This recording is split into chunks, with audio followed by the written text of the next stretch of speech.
Hey, what's up, everybody? This is Charles Sabansi. I want to welcome you guys to another episode of the Dreamerspro Show, where we cover everything from sports, hot topics, classic debates, entertainment, and we give you guys a fresh perspective on things. And now we see them and today we got a pretty interesting show for you guys. But before we get into it, please make sure you like the video and subscribe to the channel. Now, yesterday, I came across an episode from one of the channels that I'm subscribed to.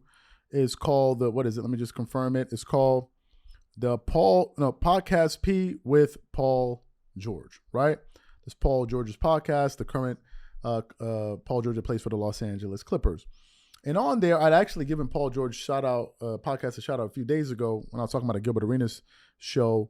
And because Paul George had some pretty interesting interviews. He had Carl Anthony Towns on there. He had DeMar DeRozan on there. But his most recent guest was Jaren Jackson Jr., the reigning Defensive Player of the Year, the young center for the Memphis Grizzlies. Now, we all know the Memphis Grizzlies have found a way to basically turn themselves, unwittingly into the biggest clown show in the NBA right now. The team that talks the most, that have done absolutely nothing, right? That's the Memphis Grizzlies for you, the most delusional team in the entire association. So he was on there talking to him, and they were talking about a range of things. One of the things they discussed was his teammate, Ja Morant. But then they got to the point in this interview where Paul George, which I love, by the way, because he wasn't up there trying to hug it up with these dudes. He was like, got to the point in the interview where he brought up Dillon Brooks, who seems to be like an annoyance to most teams, right? And he brought up Dillon Brooks, some of the comments that Dillon Brooks made about to LeBron James, and just some of the straight up disrespect. And Paul George basically told him to his face, like, yo, I think a lot of what this guy's doing is a bunch of antics. So before we go any further, what we want to do is want to play this exchange between Paul George and Jaren Jackson Jr., then we're going to really come back and get into this show here. So take a listen to what Paul George had to say there. Dillon guard the best player. How's Dillon guarding you? How was that? I like the matchup. I like when he's guarding me. The part that I respect and appreciate from Dillon's game is him never backing down. Like, that should be applauded. I respect that 100%, and that's the reason I like competing against him. The antics, I'm not a fan of the antics, and if that's what gets him going, you think it's antics? I think it's antics. You would know better. You would know better than me. Like, has that always been him? Is that him at practice? Because we got this, we got this view on him as an outside person looking in of who he is. And, he's one of those players that is largely misunderstood. I mean, you got the best chance of clearing his name from you being around him every day. Like, how is he as a person? Well, I mean, we're normal. Like, play video games, hang out, play cards, like, talk, play cards, boo rag and booed, taking, but I mean, practice, same way. He's gonna bring that intensity. He's gonna bring that fire. Whatever you can do to get the job done. It's not gonna matter like how it ended up looking. Like it doesn't matter. Why would you? Like, people are gonna call it antics. People are gonna call it what it is, bro. Why would you care about that? As long as like it's not throwing off anything, bro. You shouldn't care about that. Like, I just feel like players are so good. Like, you're a great player. He's going to guard the best players. He's going to have to guard these people. You think he's just going to regularly guard them like everybody else in the league is guarding him and just look at his scouting report and just say, okay, I'm going to go out there and try my best? No. Lean on him, push him, bump him, get in his head before the game, after the game. Make sure he is thrown off at any cost because we need to win this game.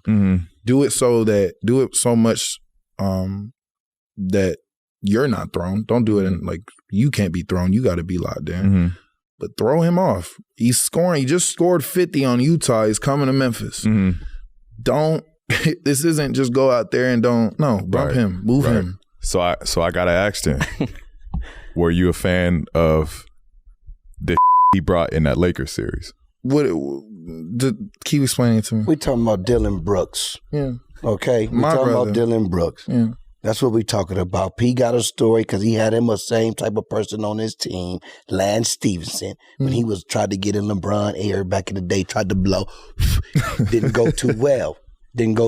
Now he gonna say, your boy, your teammate, he gonna say LeBron James, and I'm talking about because I'm a Laker fan. You understand what I'm saying? So he's called the king. What was your reaction to that? What you thought about that when he did that? How you felt? Well, does it backfire? No. That's what he's like. Do you ever feel like it's a detriment to you guys? It definitely helped. It helped LA get around something and get some energy and get some life, and they went in the game with some life. And they, but he is old, and he kicked our ass. He kicked our ass, and he's old. I want to stay on that subject though, because I just think that it wasn't. There was no point of him to come out with those comments. Mm-hmm. Yeah, he's old. That's cool. But to say like he's just another player, like, come on, bro. Yeah. Another player. Yeah, like just another player. The way you just said, like, yeah, he's old. He's one of the greatest players ever. But I think the context in which he called LeBron old was more poking at him rather than giving him his respect. You know what I mean? There's a fine line. Like, I'm also talking to you after the series. That's mid-series. So, like, bro, there is no respect. There's respect, but like, we're in a series. This is a series. This isn't nothing. Like, I give the flowers after. You know, we're on the court. This is still on the court. Like, game 1, game 2, game 3, we haven't left the court yet, technically. Like, we don't dap up. We're not dapping up in between games. Yeah, and that's fine. But this is the NBA. That's bulletin board material right there. For sure. Coaches tell you that time. Don't say this. Don't say that. If that's how you feel, cool. Keep that yourself. You know what I mean? Like, we got to play this. Keep that yourself. You feel me? Like, it's a team sport. Yeah. And like, for Dillon, it's not like Dillon is shooting 20, 30 shots a night. It's not like he's a 30-point producer. Like, you're very, like, you don't get that same opportunities Bron get. You know what I mean? Like, why would you even try to challenge him on that level? So you heard what Paul George had to say. First of all, let me just say, Paul George, if you ever see this show, that's how you do it. That is how you do it. Go on there. If you're invited on a guest, if you have a different opinion from him, say it. I like how direct he was. He kept it real. He kept it authentic, because I think what Paul George said is what a lot of people thought. Dillon Brooks and these dudes was talking hella spicy. Dillon Brooks was being extremely disrespectful to LeBron. I don't care if it's, in the heat of competition. There's no good reason to do that. I recently saw 2 years ago Kevin Durant scold Brown. I forgot the guy's name. He plays for the Denver Nuggets. He comes off the bench. I forgot his name. Bruce Brown or something like that. For basically talking trash. I believe it was against I think it was the Boston Celtics. And KD was like, there's no good reason to do this. Why are you trying to fire up your opponent like that?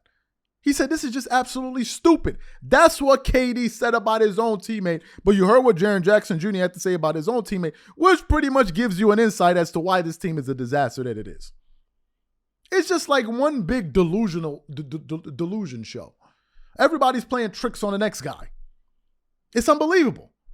These guys seem to have zero self-awareness. That's number one. Number two, Dillon Brooks was being absolutely disrespectful, and I agree with Paul George. That was absolutely disrespectful. I don't care what you think about the dude. He's still one of the greatest players of all time, and most of all, he better than you. You're not gonna win that battle.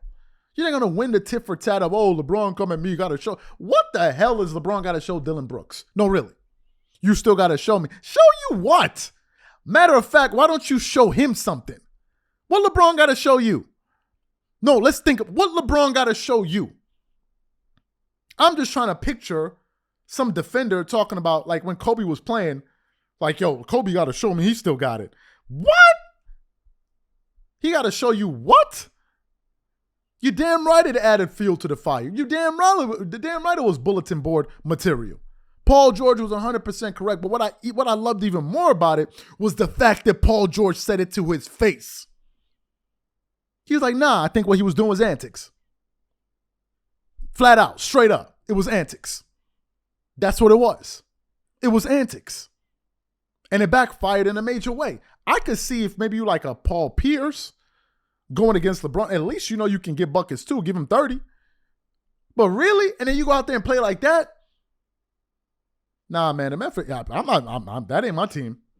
Y'all can support them. That ain't my team. I'm not rolling with this. This team is way too delusional for me. But I love the fact that Paul George kept it a buck right there. He didn't shy away from it. He didn't twist his mouth. He didn't do no switch up. No, he didn't know, maybe I understand. He wasn't trying to give you a hug and rub your tummy. Nah. This is what I feel about your man. I'm going to tell you. You're going to tell me what you think. I'm going to disagree, and I'm going to tell you I disagree. That's how you do it. That's how you interview. Nothing will happen if you disagree with the person you're interviewing. Nothing will happen. Highest, they just get up and leave.